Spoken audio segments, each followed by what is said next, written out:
Mikko Kososen Ihanat harjoitukset volume 9. Ajattelin taas käsitellä samanaikaisesti montaa asiaa ja puhua tämmöisestä niinku treenifilosofisesta ajattelusta.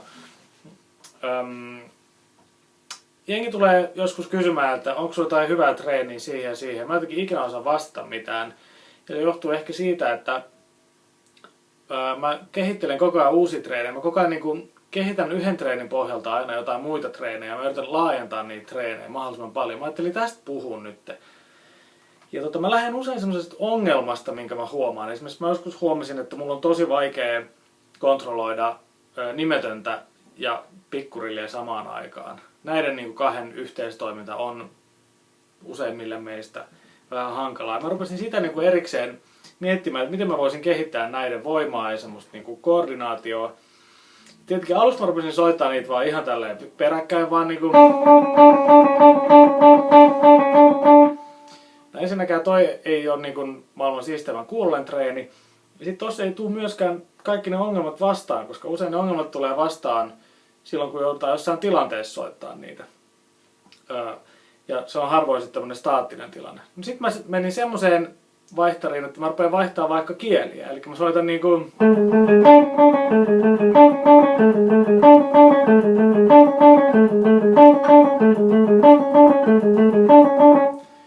Vähän sama ongelma vieläkin. Tää ei ole mitään musaa, tää on vaan tämmönen niinku tosi treenin kuulonen.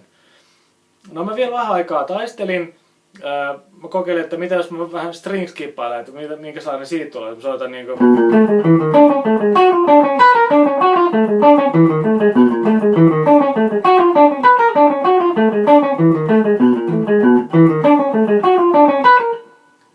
Sekin on ihan kiinnostava treeni, mutta taas erittäin oudon kuulonen ja tommonen vähän jotenkin yksipuolinen.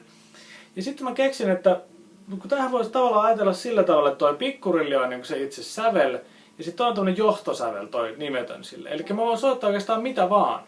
Sitten mä rupean soittaa vaikka duuriasteikkoa, tai vaikka A-duuriasteikkoa.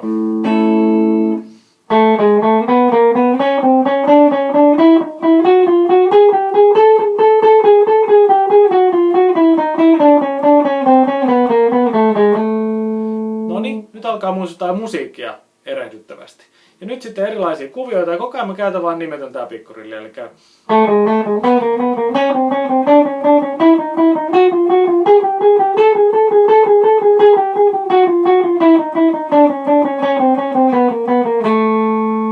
toi kuulostaa ihan melkein musalta, varsinkin toi ylhäältä alaspäin tuleva.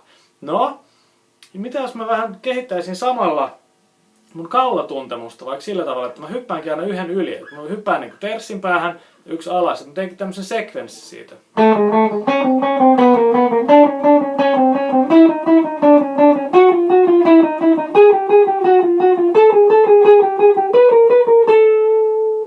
Jees, ihan hyvä treeni toikin. No, sit sama kaikilla kielillä vaikka. E-kielellä, mutta mä pysyn A-duurissa. Mä joudun opettelemaan samalla vähän säveliä. D-kielellä sama A-duurissa.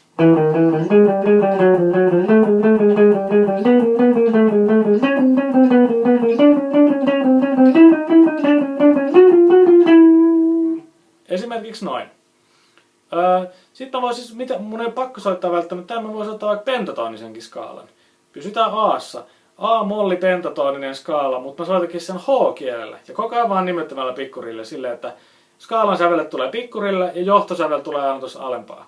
Ja silloinhan C on meidän eka sävel, mikä me voidaan soittaa. Tai itse asiassa, no tästä tulee vapaa kieli, mutta hyväksytään se tällä kertaa. Eli...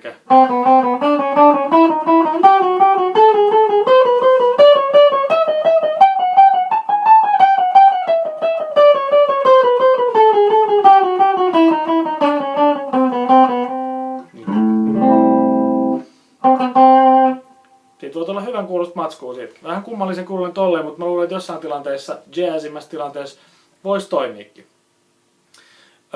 Yksi todella hauska tapa lähestyä on soittaakin arpeggioita, kunnon sointuja vaikka. Ekaksi vaikka kaikilla kielillä, otetaan A-duuri, äsken oltiin siinä.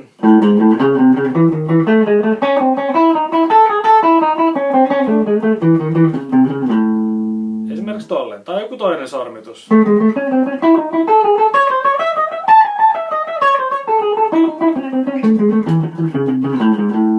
Koko ajan vaan näillä sormilla.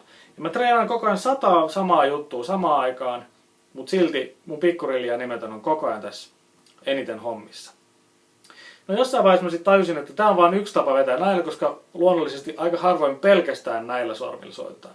Sitten otetaan etusormi mukaan. Ja sitten mä kehittelin kaikkia tällaisia.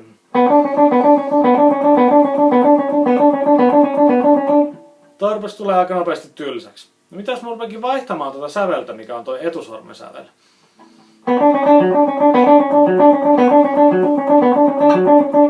Toi on musaa. Pitäisikö sitä nostaa vaikka jotain sekvenssiä ylöspäin? Kokeillaan semmoista. Me ollaan H-mollis.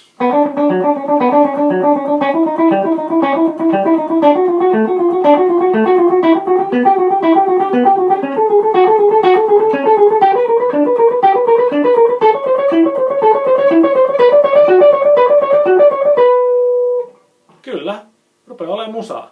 Voisimme tehdä string-skippausta vielä enemmänkin, tai vaihtaa jotain vaikka, että...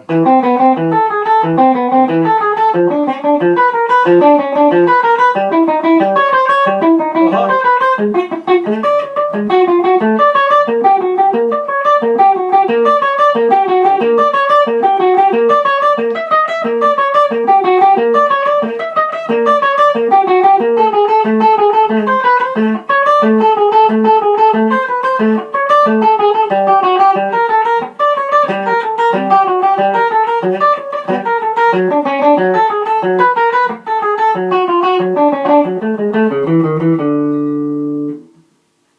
Varmaan ymmärsitte, mistä on kyse. Eli näitä treenejä tuli ihan hulluna.